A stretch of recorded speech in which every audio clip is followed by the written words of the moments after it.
ওয়া মান আহসানু ক্বাওলাম মিম্মান দাআ ইলাল্লাহ। ভূপৃষ্ঠে তার চেয়ে উত্তম কথা কার হতে পারে যে মানুষকে বলে আল্লাহর দিকে আসো, জোরে কান সুবহানাল্লাহ। তার চেয়ে উত্তম কথা কার হতে পারে যে মানুষকে বলে আসো, আল্লাহর দিকে আসো। আমার ভাইয়ের, আমার বন্ধুগণ, এই আল্লাহর দিকে ডাকতে গিয়েই তো আমরা বিপদের সম্মুখীন। কষ্ট আর পরিতাপের বিষয় হলো শুধু একটা জায়গায় ধৈর্য ধারণ করেছি, কারণ আল্লাহ পাক ধৈর্যের কথাগুলো বলেছেন। ধৈর্য ধারণের কথা আল্লাহ পাক বলেছেন, সবরের কথা আল্লাহ পাক কোরআনুল কারীমের মধ্যে বলেছেন।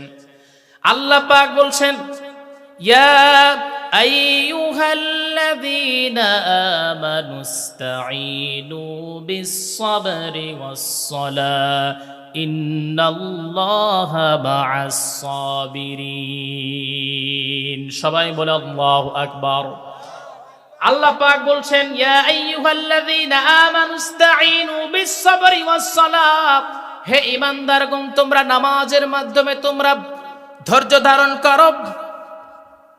ইন্নাল্লাহা মা'আস-সাবিরিন, ধৈর্য ধারণকারীদের সঙ্গে পৃথিবীর যদি কেউ না থাকে, ধৈর্য ধারণকারী যিনি, তার সঙ্গে যিনি আছেন তিনি কে? আল্লাহ আমার রব, এই রবি আমার সব, দমে দমে তনু মনে তারই অনুভব। আল্লাহ আমার রব, এই রবি আমার সব। আল্লাহু আকবার।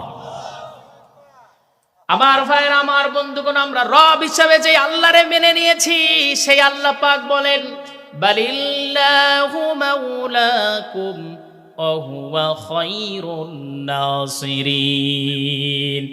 যারা আল্লাহর উপর ইস্তেকামাত রাখে, ভয়ের কারণ নাই, আল্লাহ রাব্বুল আলামিন অবশ্যই তাদেরকে সহযোগিতা করবেন। জোরে কান সুবহানাল্লাহ।